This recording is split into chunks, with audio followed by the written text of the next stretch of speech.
चक झुमरा इंतजामिया की लापरवाही से रेस्क्यू 1122 की गाड़ियों को मोटरवे पर शिफ्ट कर दिया गया, जिस पर शहरी शदीद परेशान हैं। मजीद जानते हैं नुमाइंदा आर न्यूज़ खालिद सलीम से।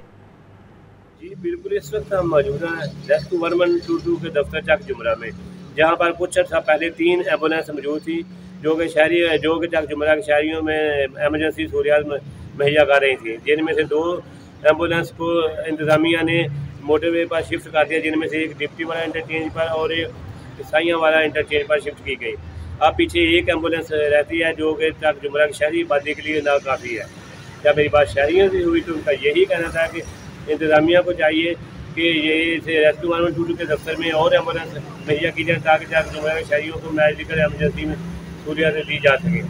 चक झुमरा के शहरियों ने वज़ीर पंजाब मुस्लिम मरीम से अपील की है कि रेस्क्यू 1122 के दफ्तर में मज़ीद एम्बुलेंस मुहैया की जाए ताकि मेडिकल एमरजेंसी फराहम की जा सके। जी।